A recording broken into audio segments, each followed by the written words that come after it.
You think you know what's hiding in old recordings, just static, dust, and forgotten voices. But what if I told you that silence itself could be a weapon? That a sound too low for human ears drove 3 lighthouse keepers to madness over a century ago? That the same frequency is now being weaponized in secret laboratories?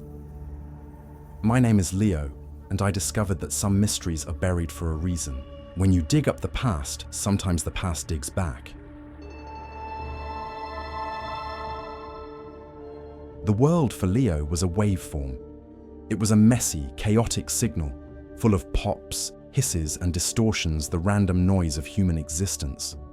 But here, in the padded silence of his lab, he was its master. The room was his sanctuary, a hermetically sealed chamber where logic reigned supreme. An array of high-end digital workstations sat beside the gentle amber glow of vacuum tubes in vintage analog processors. It was the temple of sound, and he was its high priest. He wore a set of state-of-the-art headphones, not to listen, but to silence. They cancelled the world, leaving him alone with the data on his screen. A jagged line of raw audio, a recording from a half-century ago, was splayed across his main monitor. With movements that were both economical and elegant, his fingers danced across the keyboard. He lassoed a spike of distortion, a careless cough from a long-dead speaker, and surgically removed it. He targeted the low, persistent hum of 60-cycle electrical interference and filtered it into oblivion. Pop, hiss, click, gone. With every action, he brought order to chaos, refining a muddy, corrupted signal into something pure and true. This was control. This was sanity. In a world of messy, unpredictable people and their baffling emotions, data was clean, data was honest. It was the only thing he had ever truly been able to trust. His work was not a job, it was a vocation. He was an archaeologist of acoustics, painstakingly dusting off the lost voices of the past. But unlike other historians, he dealt in verifiable, quantifiable truth. There was no room for interpretation in a spectrogram, no space for myth in the clean math of a frequency response curve. There was only the signal and the noise. His task was simple: separate one from the other. His focused calm was interrupted by the gentle squeak of a trolley-s wheels. An intern, a young history student with perpetually wide eyes, pushed a cart into the lab. On it sat a stack of dusty cardboard archive boxes. "New accession, Leo," the intern said, his voice barely a whisper in the soundproofed space. "Just in from the Maritime Museum. They said this one S right up your alley. Bit of a ghost story." Leo slid his headphones off, the sudden rush of room tone feeling like an intrusion. He gave the intern a flat, unimpressed look. "There are no ghosts, Mark. Just poor recording conditions." The intern smiled nervously and backed away, leaving Leo alone with the cart. The topmost box was bound with yellowed tape, the label written in a faded, elegant script.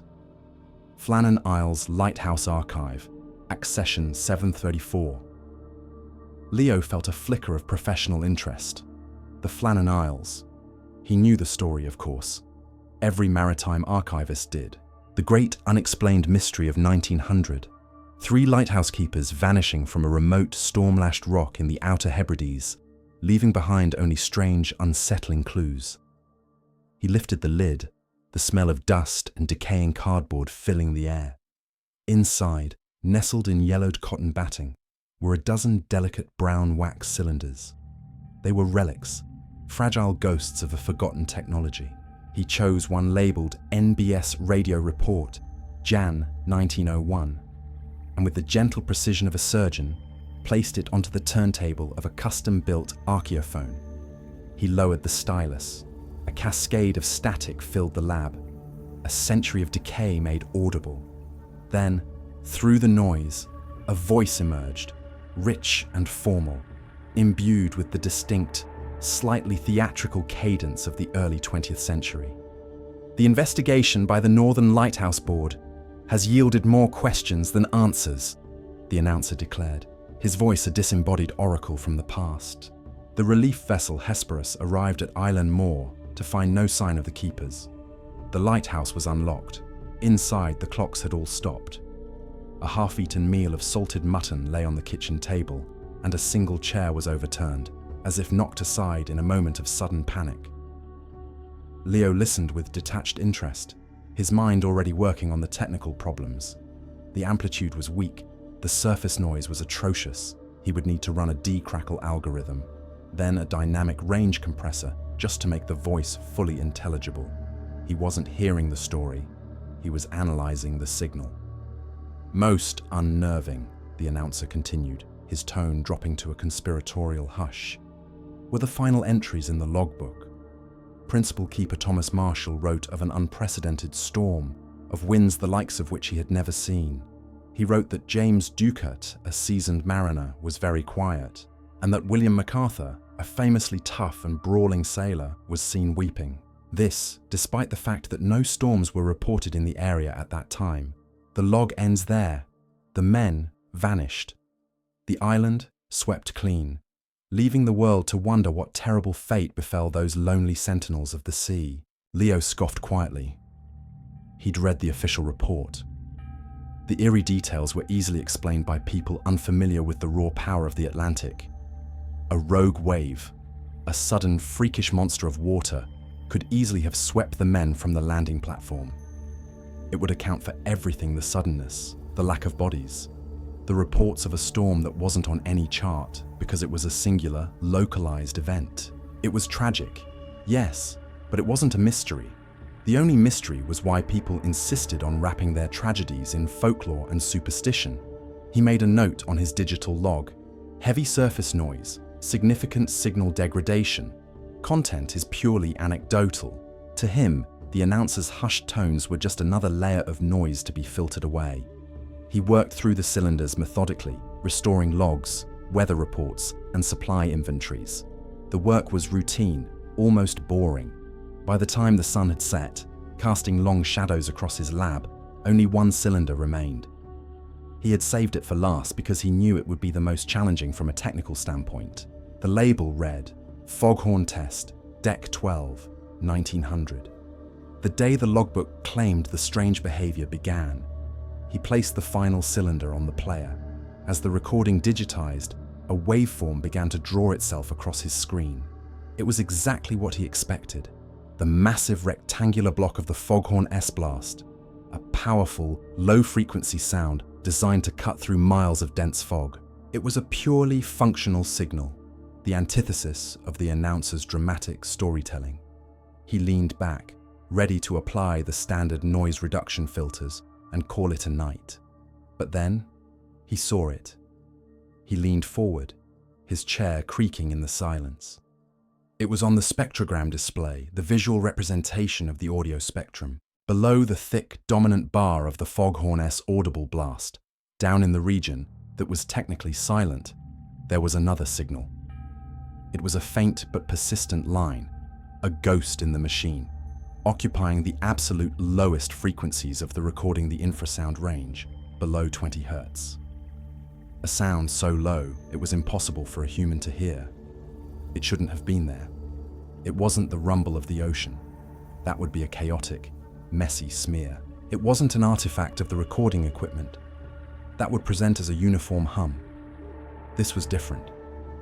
He zoomed in, his heart starting to beat a little faster. The line wasn't a simple flat tone.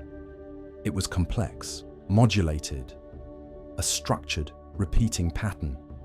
He stared at the screen, a profound sense of cognitive dissonance washing over him. His entire career, his entire worldview, was built on the principle that every signal has a logical source. But this was a signal with no apparent source, a complex piece of information hiding in the silence of a 125-year-old recording, a pattern that his eyes could see but his ears could never hear.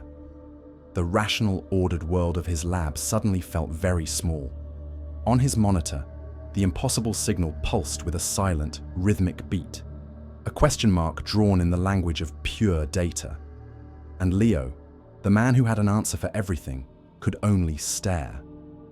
Hours bled into one another, marked only by the shifting glow of the monitors on Leo's face. The world outside the lab had long since fallen into darkness, but here, time was measured in gigabytes and hertz. Sleep was a distant concept, an irrelevant piece of biological noise he had filtered out. The signal was everything. That impossible, silent pattern held him captive. His first instinct, the one drilled into him by years of rigorous training, was to destroy it. Not the data itself, but its mystique. He had to prove it was a ghost of his own making, a flaw in the system. For the next 3 hours, he waged a systematic war against his own discovery. He ran a full diagnostic on the Archeophone, checking for minute fluctuations in the motor's speed that could imprint a low-frequency wobble onto the recording. The results came back perfect. He recalibrated his analog-to-digital converter, theorizing that a faulty capacitor could be singing at a subharmonic frequency. The calibration was flawless. He even wrote a new piece of code to analyze the magnetic residue on the wax cylinder itself, searching for any evidence of cross-contamination from another recording. Nothing. With each negative result, a cold knot of certainty tightened in his stomach. The signal was not an artifact. It was not a malfunction or an error. It was authentic. It was in the recording. It had been there, silently waiting in the grooves of the wax for over a century. Defeated but resolute, he shifted from debunking to identifying. He rendered the purest possible sample of the pattern and uploaded it to the global acoustic signature database, a vast collaborative library of known sounds, from the mating call of the blue whale to the seismic rumble of a distant earthquake. He waited. The only sound in the room, the soft hum of his computer and the drumming of his own fingers on the desk. He felt a strange mix of dread and exhilarating anticipation. He was standing on the edge of a discovery, but he couldn't shake the feeling that the edge was a cliff. A notification chimed. The screen refreshed. Match found. His breath hitched. The entry was stark, clinical. Classification: geologically sourced infrasound, complex repetitive. Probable origin: aeolian resonance through specific cavernous rock formations. Unique signature suggests island moor geological strata. Cross-reference: see study on psychotropic effects of low-frequency sound. Psychotropic effects. The words seemed to hum with a dangerous energy of their own. His hand trembled slightly as he clicked the link. A wall of text appeared. Case studies, academic papers, declassified military experiments. The language was dry, but the implications were terrifying. Prolonged exposure to specific infrasound frequencies could induce a range of symptoms: vague feelings of unease, auditory and visual hallucinations, profound anxiety, and in extreme cases, acute paranoia and irrational terror. It was a scientific explanation for a haunting, a ghost made of sound. The sterile air of the lab felt heavy, oppressive. The next morning, Leo wasn't in his sanctuary of digital code, but in the dusty, analog world of the university's physical archives. The smell of old paper and decaying glue hung in the air. He needed something tangible, something human. He had the what, the infrasound. He needed the why. He found the acquisition's manifest for accession 734 and followed the call number to a remote, climate-controlled room. There it was, a simple, leather-bound logbook, the original log from the Flannan Isles Lighthouse. He carried it back to a private reading desk, his hands reverent. This was not a copy. This was the thing itself. He opened it, the pages brittle and yellowed with age. The early entries were mundane, written in a steady, looping script by Principal Keeper Thomas Marshall. Weather reports, lamp maintenance, supply notes. Then he found the entry for December 12th, 1900. Marshall's handwriting, previously so controlled, was subtly different, tighter, more erratic. "A storm such as I have never seen," he wrote. "The wind howls like a banshee. James Duckett has become very quiet these past 12 hours. He sits by the fire, staring into the flames, and will not speak. Leo paused, his blood running cold. He pulled out his laptop and brought up the spectrogram of the foghorn recording from that same day. He created a timeline, marking the moment the infrasound signal began its sharp increase in amplitude. He read the next entry, from December 13th. The storm is unrelenting. Donald MacArthur weeps, a man of his temperament, weeping. Leo marked the logbook entry on his digital timeline. It was 2 hours after the infrasound signal reached its peak intensity. 2 hours. It wasn't a coincidence. It was a correlation, a direct, terrifying link between the invisible wave and the unraveling of a man's mind. The abstract data on his screen was no longer just a scientific curiosity. It was a chronicle of suffering. It was the sound of 3 men losing their grip on reality, alone on a storm-swept rock in the middle of nowhere. The folkloric tale had been given a horrifying scientific backbone. That night, the lab felt different. The knowledge he now possessed had changed it, tainted it. The line between scientific inquiry and morbid obsession had blurred. Leo knew he had to understand. He had to know what those men had felt. It was a reckless, irrational thought, a complete betrayal of his usual caution, but it was a compulsion he couldn't fight. He isolated the purest, most intense sample of the Flannan signal. He bypassed his professional monitors, designed for accuracy, and instead routed the signal directly to a specialized, high-powered subwoofer tucked away in the corner of the room. A piece of equipment designed not to be heard, but to be felt. He cranked the power, took a deep breath, and hit play. The room remained utterly silent, and yet the world began to vibrate.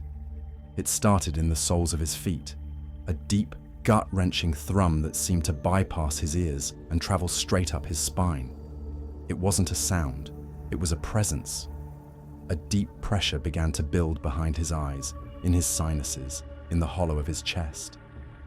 He felt a profound, nameless unease settle over him, thick and suffocating as a blanket.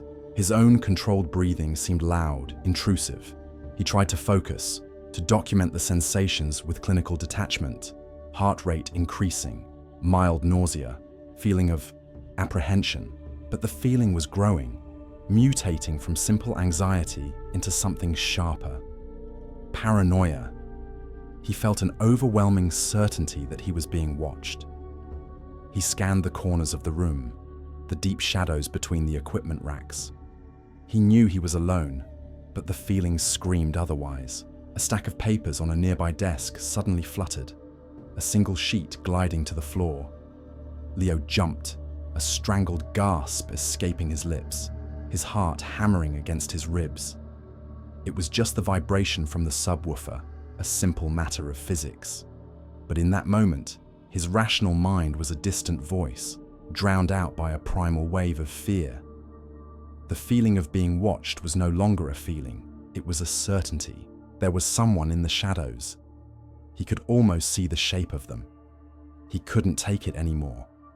With a surge of adrenaline, he lunged for the workstation, his hands slamming down on the mouse, frantically clicking until the playback stopped. The vibration ceased. The pressure vanished. The room was returned to its true, perfect silence. But the echo of the terror remained. He stood in the middle of his sanctuary, breathing heavily, sweat beading on his forehead. The science was real. He had felt it. And it was more horrifying than any ghost story he could ever have imagined. The silence in Leo S. apartment was a fragile thing. Unlike the pure, controlled silence of his lab, this was thin and brittle, stretched taut over the memory of the vibration and the paranoia it had birthed. He sat at his kitchen table, the laptop open, a half-written email glowing on the screen. He was still shaken, a low-level tremor running through his hands that had nothing to do with the cold. How did you tell your supervisor, a man who lived and died by peer-reviewed data, that you believed a 125-year-old ghost story was true?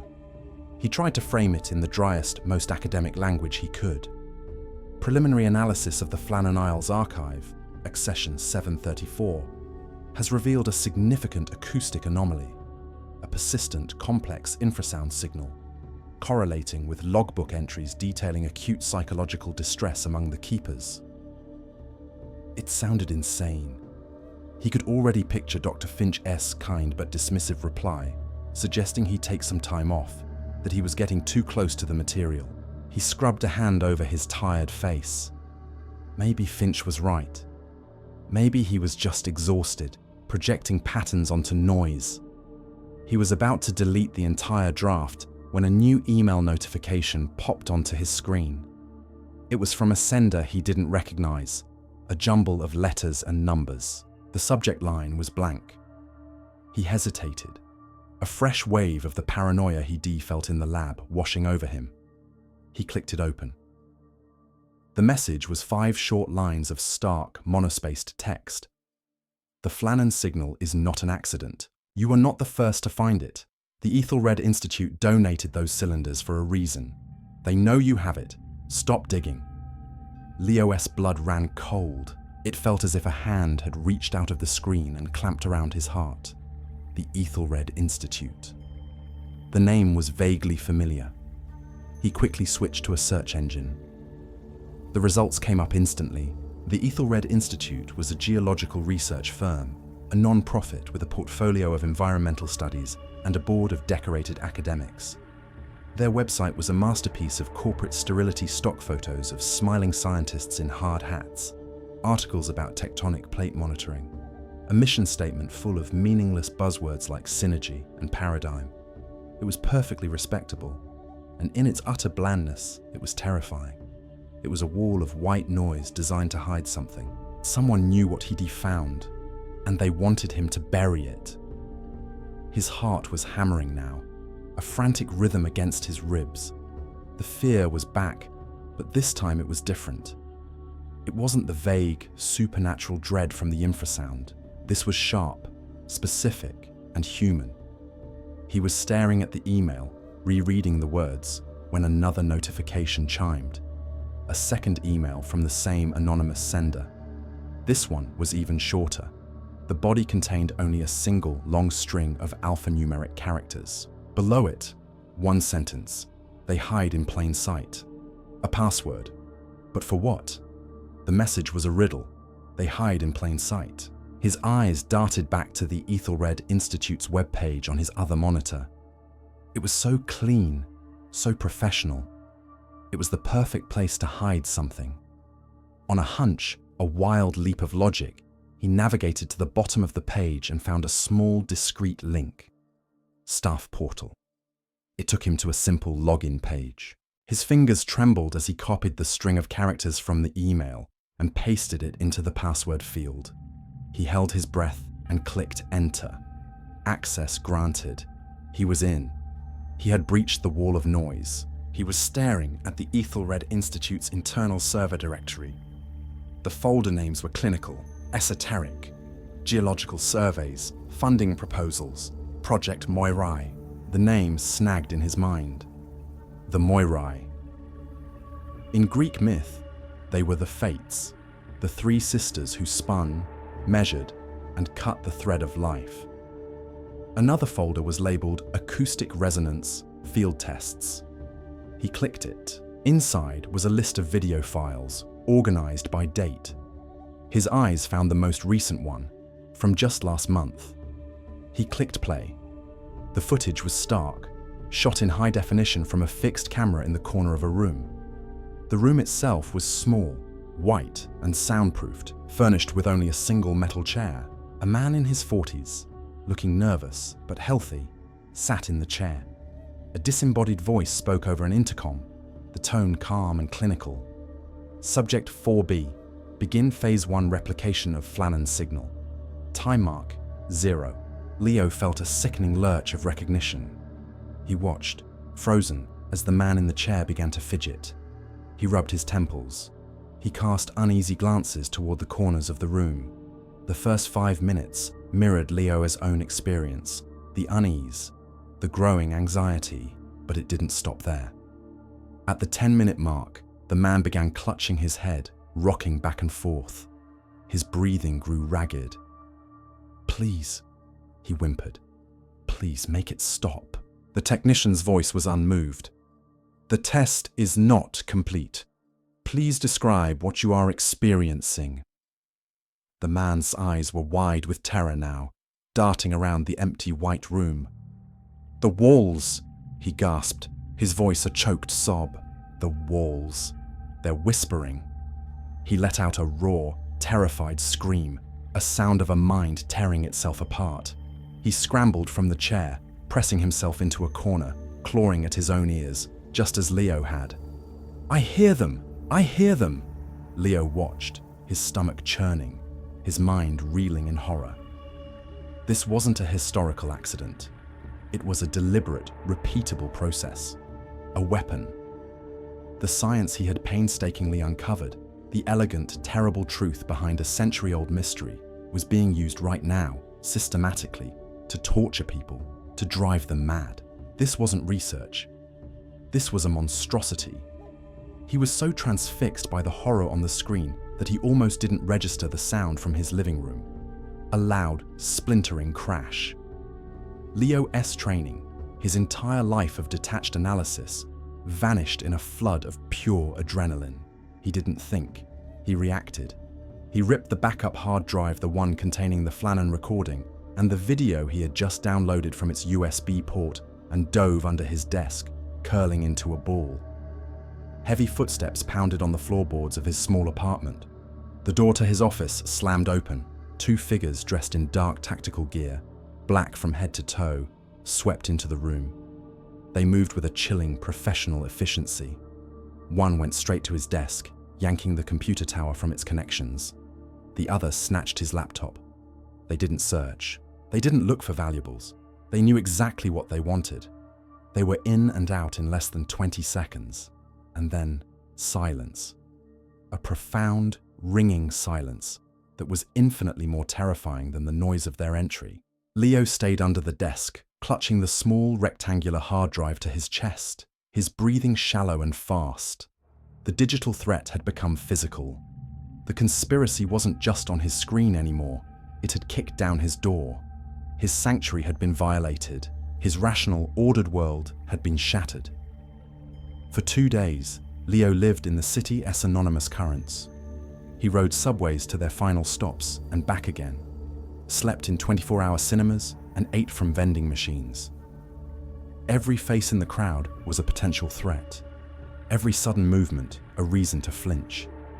The calm, logical world he had once inhabited was a distant memory, replaced by the jagged, heightened reality of a hunted animal.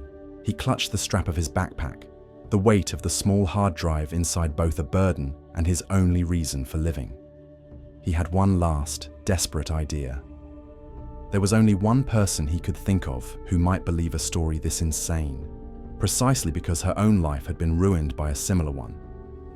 He met her in a noisy, crowded coffee shop, the hiss of the espresso machine and the clatter of ceramic providing a thin blanket of anonymity.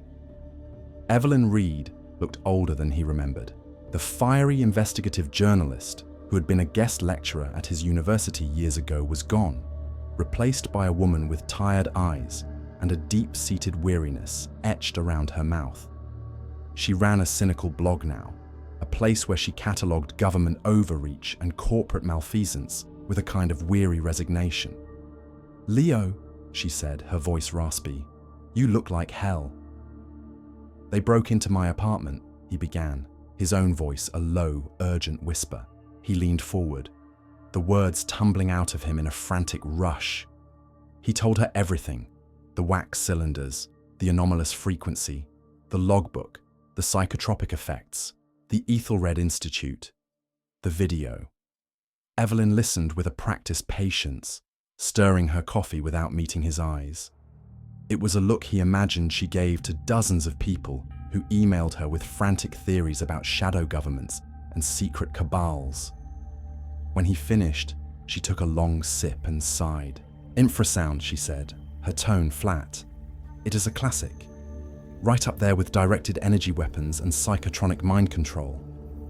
Son, I get 10 emails a day just like this. People see patterns in the static.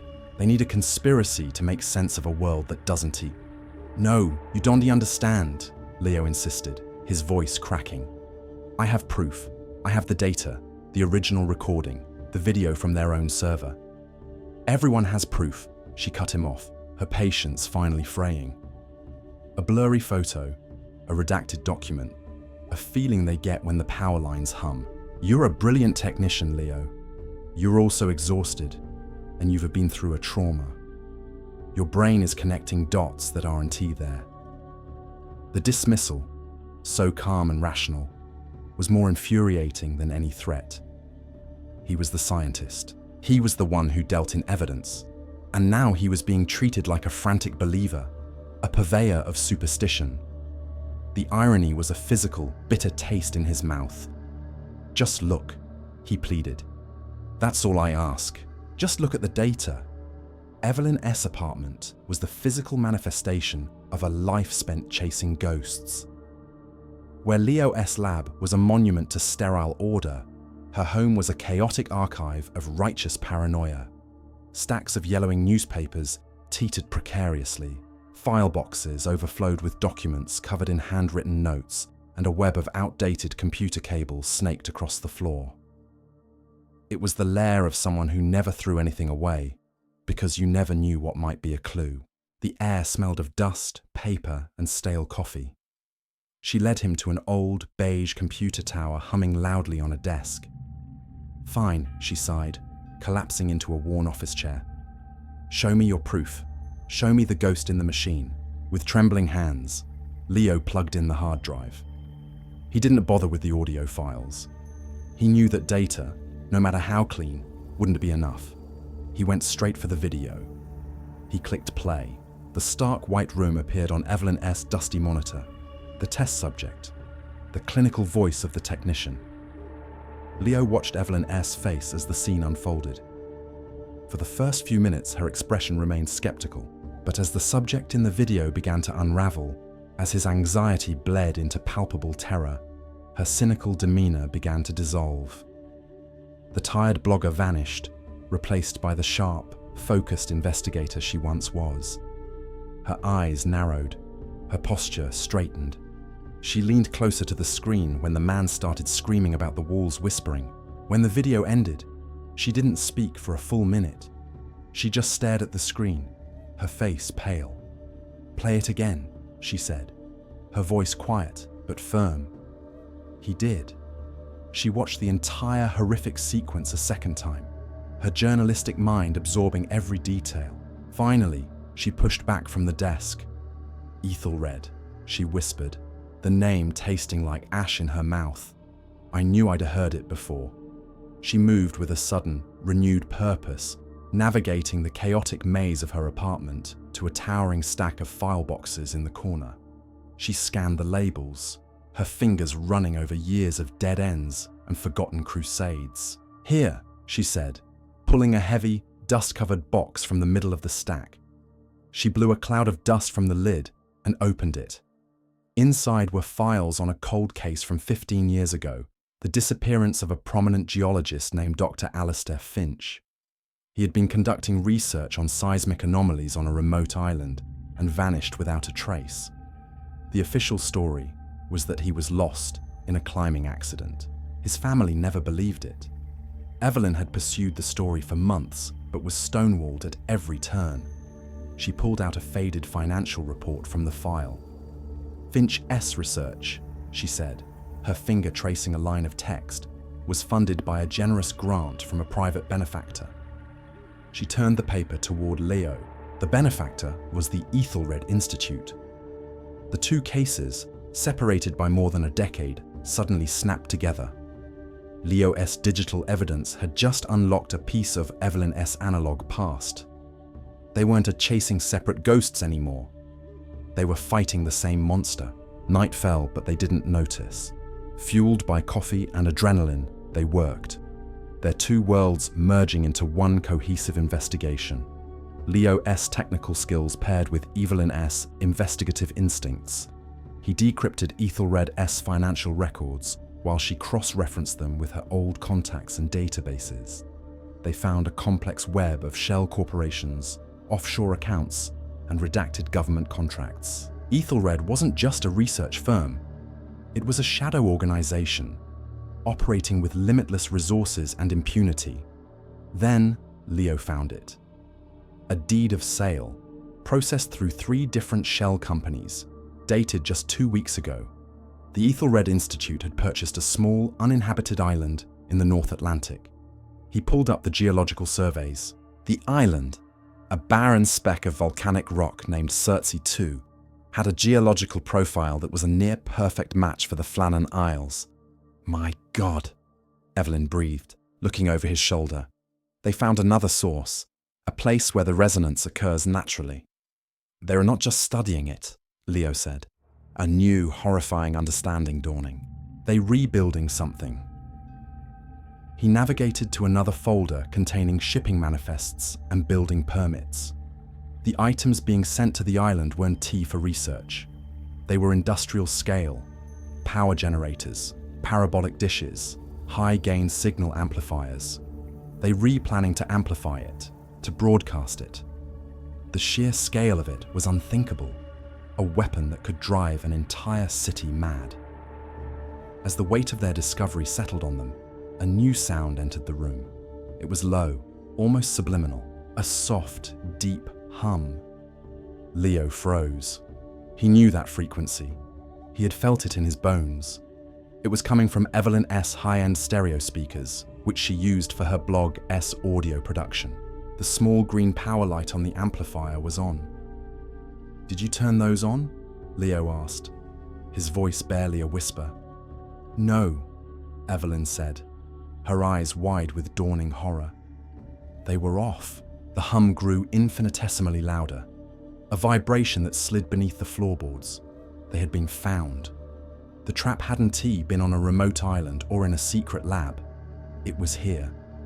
Aethelred hadn't just come for their data. They had turned their sanctuary into the weapon itself. The silent hum intensified, growing from a subtle vibration into a physical presence that warped the very air in the room. The corners of Evelyn S.'s apartment seemed to darken and writhe, shadows dancing where there was no light to cast them. The deep, infrasonic pulse was a physical assault, a wave of pure dread that bypassed their ears and went straight for the primitive, fearful parts of their brains.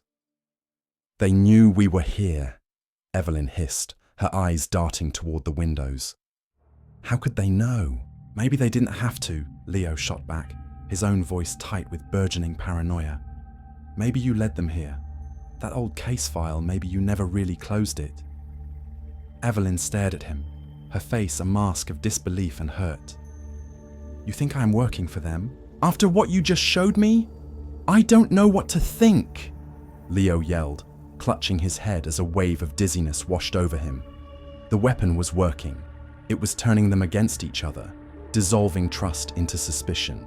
He fought against it, a sliver of his rational mind screaming that this was the signal. This was the effect. He had to fight the signal, not Evelyn.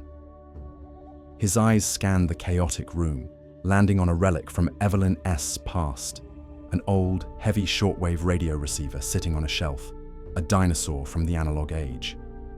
An idea sparked, a desperate gambit born of scientific principle.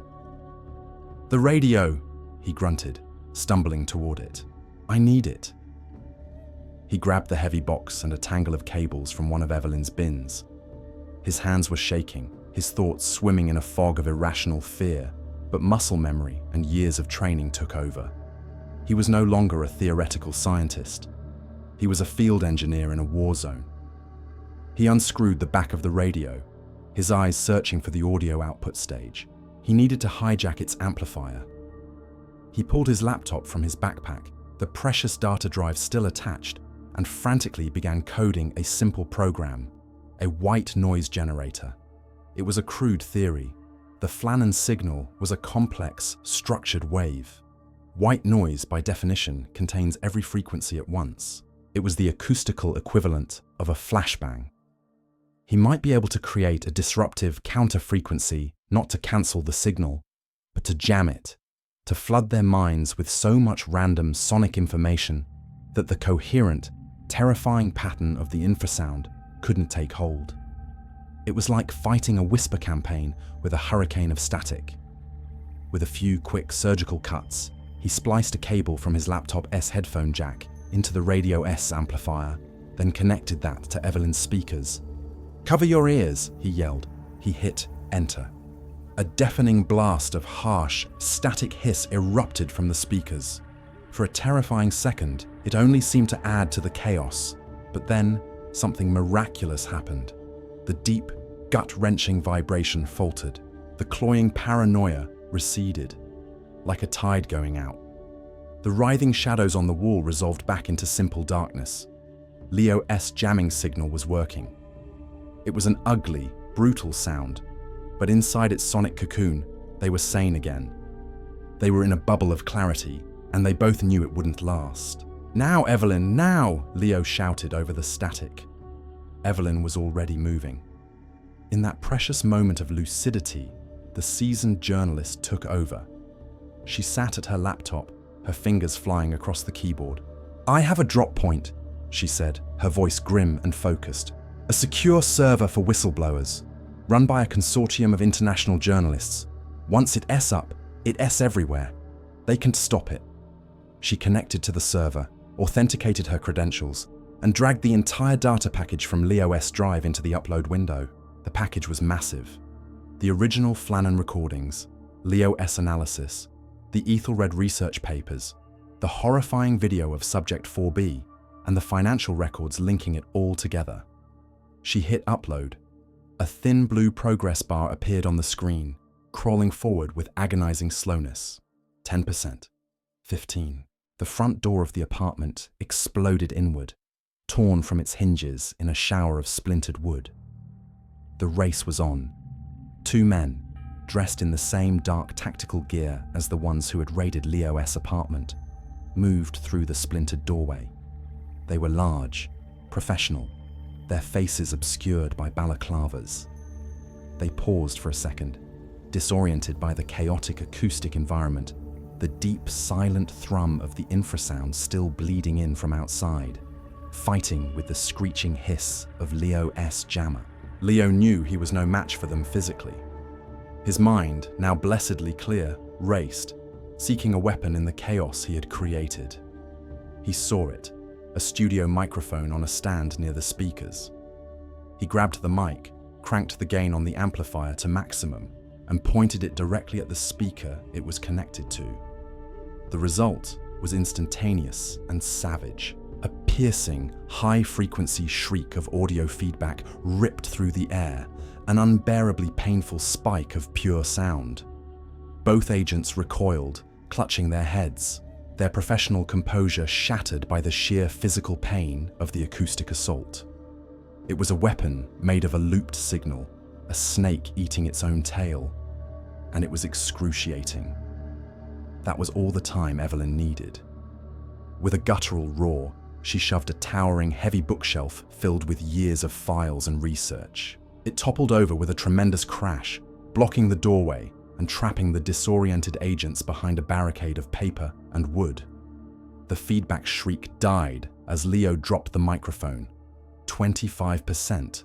30. The progress bar crept onward.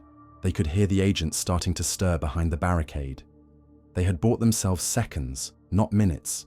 The room was a cacophony of roaring static and the muffled sounds of the agents trying to clear the bookshelf. Leo and Evelyn stood huddled over the laptop, their eyes locked on the thin blue line. 70%. 80. One of the agents began to methodically smash through the bookshelf. 90%.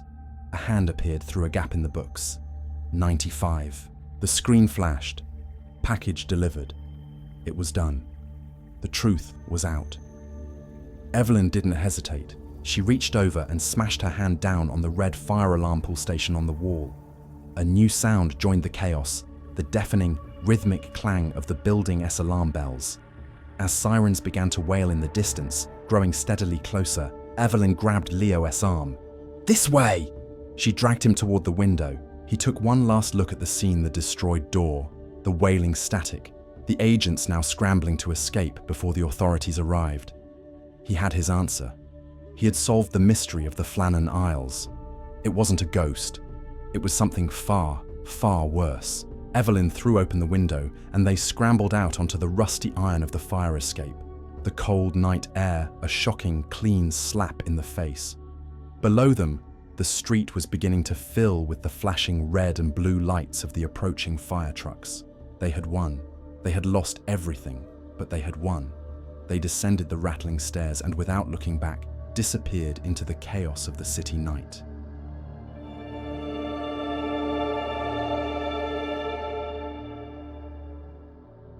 What's so fascinating about a story like this is how it peels back the layers of a mystery. We start with the Flannan Isles, a classic ghost story, a piece of folklore steeped in the sea salt spray of the supernatural. For over a century, the power of that story came from its lack of an answer. It was a perfect, unsolved puzzle.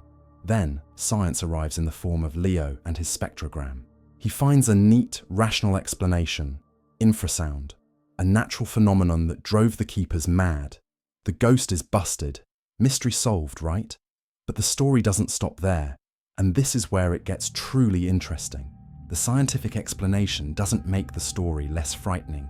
It makes it terrifying on a whole new level. The original Superstition, the idea of a sea serpent or an angry spirit, is almost romantic in its horror. It's an evil from another world. But this story replaces that with something much more profane: the cold, calculated evil of human beings. The real monster wasn't the island itself, but the people at the Aethelred Institute who saw a natural tragedy and thought, how can we turn this into a weapon?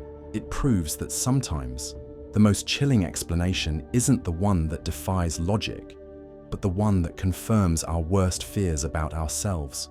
So, it leaves me wondering, and I'd love to know what you think, which is truly more terrifying: a mystery that has no explanation, or one where the explanation is the worst of human nature?